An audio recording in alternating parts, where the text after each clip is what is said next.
All rise. Support court with Judge Vanderby is now in session. Judge, this is case number JVB1064, Adams case. Thank you. You're welcome.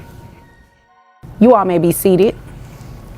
Okay, Mr. Adams? Yes. You brought this case before the court. What's going on? Well, Your Honor, I've decided that I need a little more money a month with the child that we have, so that's why I'm here. All right. So currently, how much are you receiving?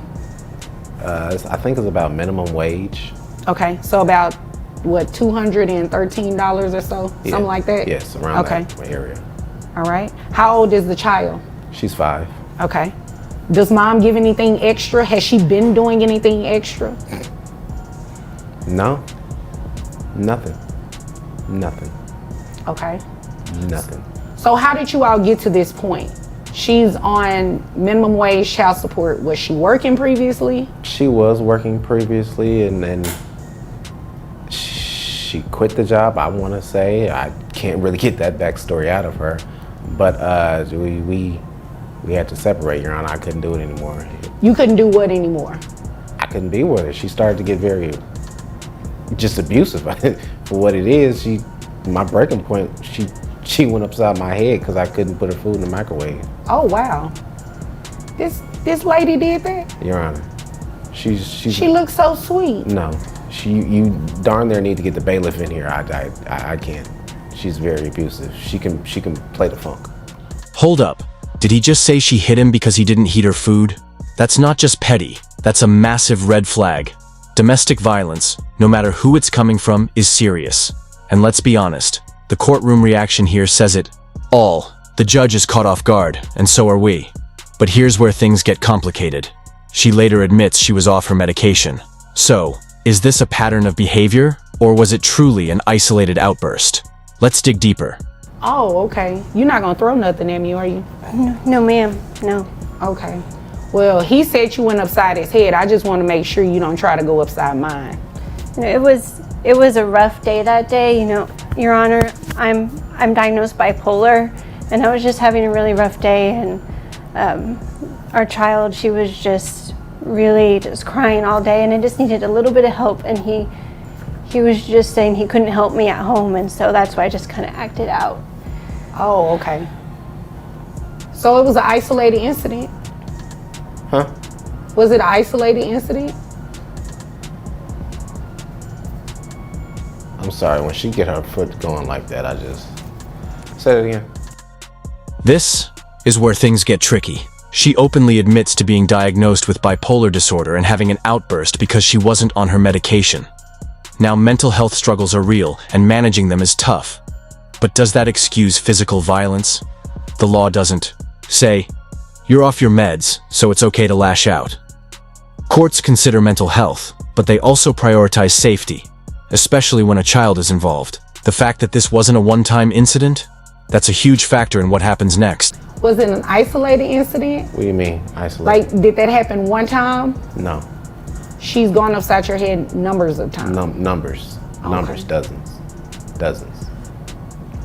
It's because he let my medication. I was off my medication, and he said he couldn't pay for it because it was too expensive. But I'm back on my medication now, and he said we were going to try and work things out. I still love him. I mean, look at him. He's a fine-looking man, and I love our child. And He's a nice-looking guy.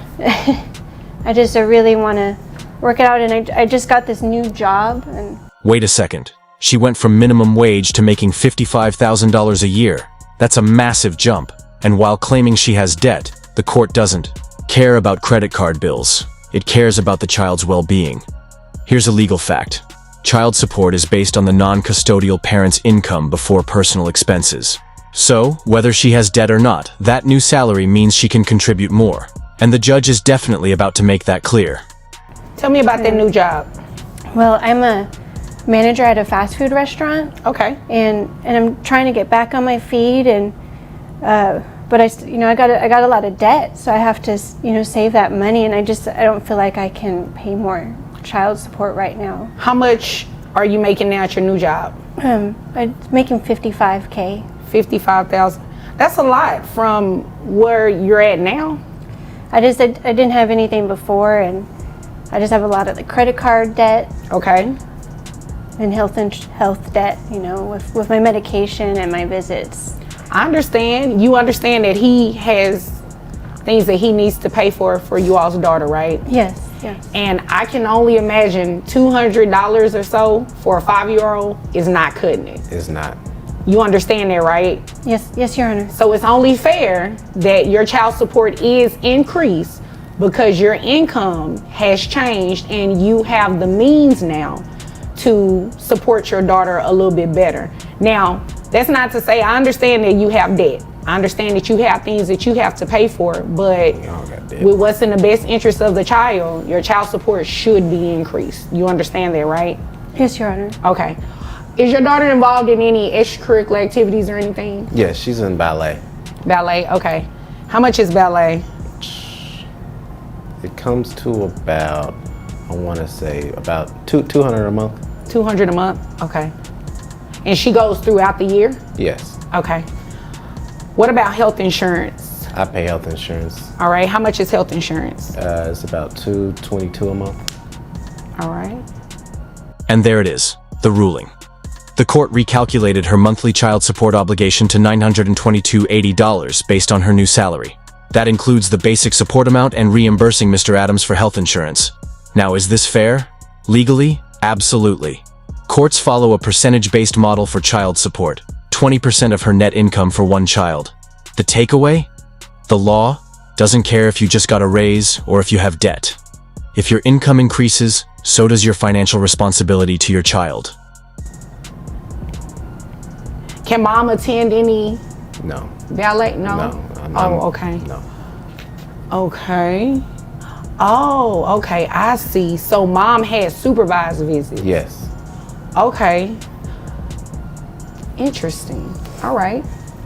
So this is what we're going to do, ma'am. We are going to adjust your child support so that it increases to reflect what it should be based on your new income.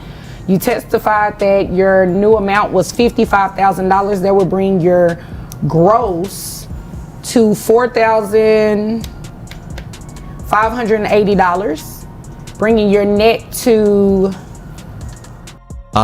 Here we go. The classic. But what about this other thing? Move. She argues that since Mr. Adams sold her a bad car, she shouldn't have to pay the increased child support. Nice try, but legally, completely irrelevant. This is a child support case, not a small claims court hearing. And the judge shuts that down fast. Pro tip, if you're in court for one issue, don't try to derail the case with unrelated complaints. It won't work. $3,504. You only have one child? This is your only child? Yes, Your Honor. So that's going to be based on 20%, which brings your child support amount to $700.80. Now you do have to reimburse dad for the health insurance. Okay? So that $780 plus the $222 for health insurance reimbursement, that brings your monthly obligation to $922.80 per month. Okay? You understand that? Can I just mention one thing, Your Honor? Sure. Reggie, he's a used car salesman, and he sold me this discounted car, and it's just a junk car, and I've been having so many bills from this car. Okay. And I just had it in the shop, and it was $750. All right. Because it's just breaking down, and I don't know how I'm going to be able to afford all this, because he's the one who sold me this and said it was a good car. So what did you want me to do about it? I sold her that car. Well, here's the deal. I don't even need your defense because I didn't need her story. It doesn't have any impact on what it is that I have to do. This isn't a divorce where, we're in a temporary orders hearing and we're talking about splitting debts and anything like that. So it's irrelevant to what we're doing here today. However, you have to take care of that expense. That's how you're going to have to handle it. And if the two of you have an issue that ends up having to result in litigation, that'll be done in a different court. Okay? So as of today, your child support has been increased to $922.80. Do you have any questions? No, Your Honor. Okay, do you have anything further? No, Your Honor. Okay, if there's nothing further, you all are dismissed. Thank you. And just like that, the case is closed. The judge increased the mother's child support to $922.80 per month, ensuring the child gets the support they need. Meanwhile, her claims about the car, tossed out as irrelevant. The biggest lesson here? The court always rules in the child's best interest. Personal debts, drama, and past conflicts won't change that. But now, I want to hear from you. Was this ruling fair? Should the father have pushed for even more support? Drop your thoughts in the comments. And if you found this breakdown as wild as we did, make sure to like this video, subscribe for more courtroom drama, and hit that bell so you never miss a case.